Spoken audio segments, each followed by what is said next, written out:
2 verses. In only one gospel, never mentioned anywhere else, dead people walked into Jerusalem and appeared to many after the resurrection. Matthew 27, verses 52 and 53. The tombs broke open, the bodies of many holy people who had died were raised to life. 2 verses, that is all.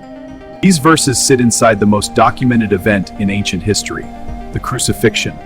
Surrounded by the darkness, the earthquake, the torn veil, and these 2 verses, at the moment Jesus died, the earth shook, rocks split, and the tombs broke open. Not quietly, not gradually. The ceiling stones moved at the earthquake. Here is the detail most people miss. The tombs broke open at the crucifixion, but they did not come out yet. They waited until after the resurrection.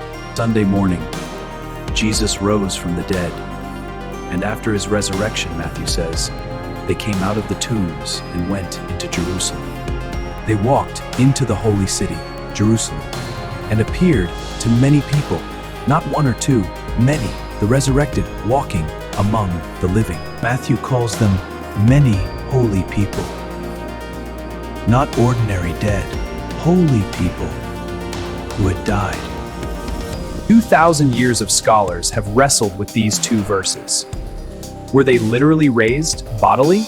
Or is this symbolic who wrote exactly what he wrote? Paul, in 1 Corinthians 15, calls Jesus the firstfruits of the resurrection, the first of many.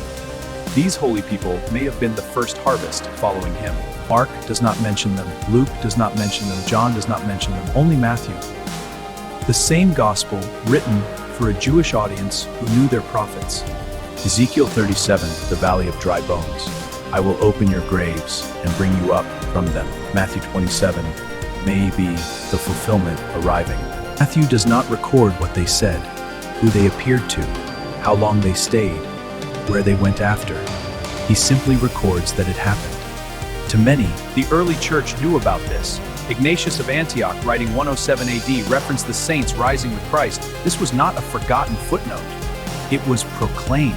Jerusalem, in the Passover week, was packed with pilgrims from every corner of the ancient world. The witnesses of the risen saints went everywhere after Passover. Easter sermons rarely mention these verses. Good Friday sermons rarely mention them. Bible studies pass over them. 2 of the most extraordinary verses consistently overlooked. These verses matter for resurrection theology. The resurrection of Jesus was not a solitary event. It was the beginning of something much larger. The disciples were hiding. The resurrected saints were in Jerusalem. Did they encounter them? Matthew does not say.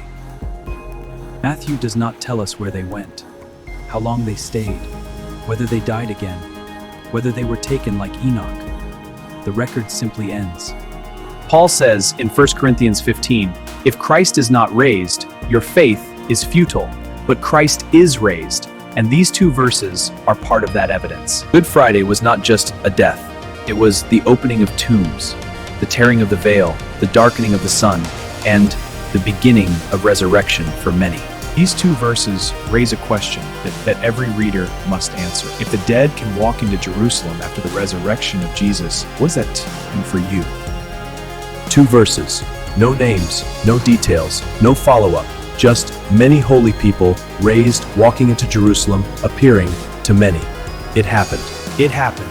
Subscribe to PowerBookAnimations. Episode 11 is coming. The rich young ruler ran to Jesus and then walked away.